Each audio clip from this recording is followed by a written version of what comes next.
na magaganap sa buwan. Ang pakikiusap ko na lamang po, sa lahat ng Pilipino, sana ay lumabas kayo at bumoto. Attorney Vic Rodriguez nagsalita na patungkol sa nangyari umanong discrepancy sa online voting ng ating mga kababayang OFW. Bago tayo magpatuloy, kung hindi ka pa nakasubscribe sa ating channel, mag-subscribe na para sa ating future update. Viral na nga ngayon sa social media ang issue ng online voting na nagsimula na noong nakaraang araw. Dito ay maraming ang nagtatakang OFW na gustong masiguro na tama ang kanilang ibinoto sa online voting at kailangan raw nila itong makonperma. Pero lumalabas na hindi raw nila maintindihan kung bakit ganon ang lumabas sa pagkatapos nilang makaboto. Viral na ngayon din ang isang post ating kababayan na niya. Ngayong araw, ginamit ko ang aking karapatang bumoto bilang isang overseas Filipino worker dito sa Singapore. At ito ang kauna-unahang pagkakataon na ako ay bumoto online. Naniniwala akong karapatan ko na masigurado na tama ang pagkakaboto ko, ngunit lubos ang aking pagkadismaya dahil hindi ko ito mapatunayan. Pagkatapos kong bumoto, ipinakita ng portal ang isang QR code at may nakasulat na maaari mong beripikahin ang iyong balota kung ito ay naipasok ng tama sa mang oras gamit ang QR code na ito. Ngunit nang i-scan ko ang QR code, hindi nito ipinakita ang mga pangalan ng mga kandidato na aking binoto. Sa halip, ibang mga pangalan ang lumabas, mga hindi ko naman binoto. Ngayon ang tanong namin sa COMELEC, paano ninyo maipapakita sa aming mga OFW na tama ang pagkakaboto namin? Hindi tulad ng mga nakaraang eleksyon kung saan may resibo kaming nakikita matapos ipasok ang balota sa PCOS machine. Bilang mga OFW, may karapatan kaming malaman at hindi kami bulag sa nangyayari sa minamahal naming bansa na Pilipinas. Tingnan na lang po ninyo ang mga screenshot na kalakip at kayo na po ang humusga. Ngayon ating pakinggan ang pahayag ng ilang membro ng PDP Laban patungkol sa issue na kumakalat ngayon sa social media. Pilipino, sana ay lumabas kayo at bumoto pagdating ng May 12, 2025. Ito lang ang nakikita kong remedyo panlaban sa pinagsasabing dayaan. Ito lang, sapagkat siguro naman yung mandalaya hindi rin pwedeng sobra-sobra dahil magkakaroon din ng disbalance sa final count. I think kung may mandadaya man, they already made projection as to the amount of votes na kinakailangan nilang idagdag. Ano ang ating gawin? Kinakailangan itaas natin yung voter turnout. Dapat higit na mataas to compensate and to offset kung ano mang dadagdag nilang pandalaya dyan. And yes,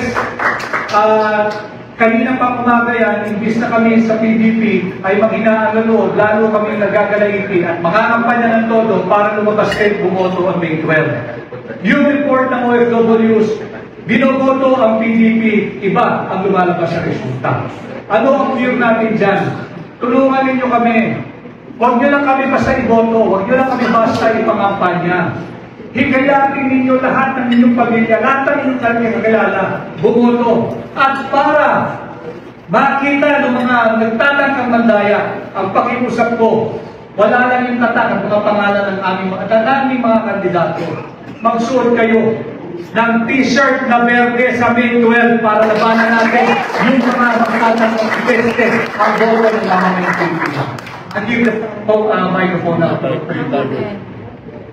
Sana po tandaan nyo maiinat kung sinabi ni Atty. Vic.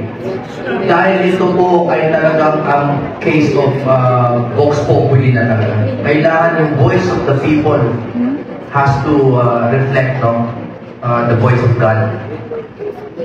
Ang tanong nyo kung anong gagawin natin. Ito, hi, Sen Jimmy, OFW in Singapore here. I voted yesterday, voted straight PDP Laban plus 2 senators. But on QR, some names is not the I voted for. Kasi yan, I also screenshot the ones I voted. Tapos may mga comments, me too, ganyan. Ang trend po sa ating administrasyon ngayon ay tayong mga mabubuting tao we resort to the legal processes, albeit mabagal.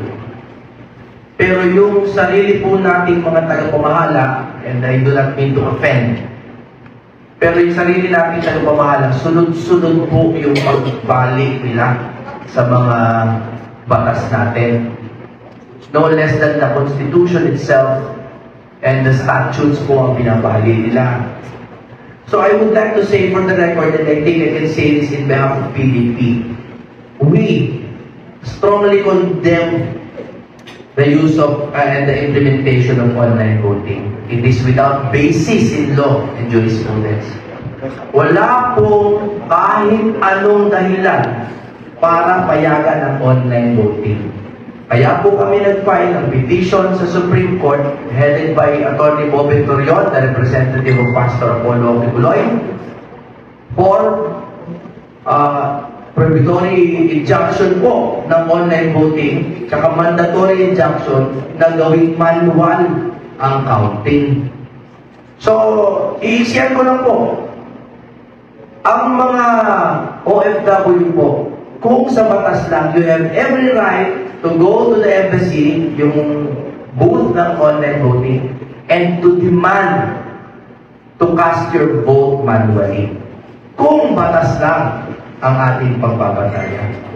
So, ang suggestion po namin, bukod sa mga napakaganda po na suggestion ni Atty. Vigha, pakinggan niyo po yun, ang suggestion namin sa OFW, you go to your consulate and demand that your manual vote be cast. No? Yan lang po ang solusyon natin because legally, nagawa na po namin at meron pa kaming reiterative motion na reiterate, makulit, na sana po hindi ng Supreme Court. Pero kung hindi po kayo ng Supreme Court pero hindi on time, mahirap po kasi nasa electoral tribunal sa aakyat yan. At syempre, pag nasa electoral tribunal na, sino ba naman ang huhusga laban sa sarili nila? Wala naman. So again, to recap, OFWs, go out and vote. Pumunta kayo sa consulate and demand respectfully for the enforcement of your right to cast a physical ballot. Tapos, sabihin niyo po sa lahat ng kamag-anak niyo mag-green sa araw ng halalan. Can I ask something about that? No? Kasi kami ni Atty. Jimmy, saka si Secretary Alco, si Atty. Bobby Torion, we filed that petition in the Supreme Court. Unfortunately, nag-start na kahapon nga yung online voting or absentee voting.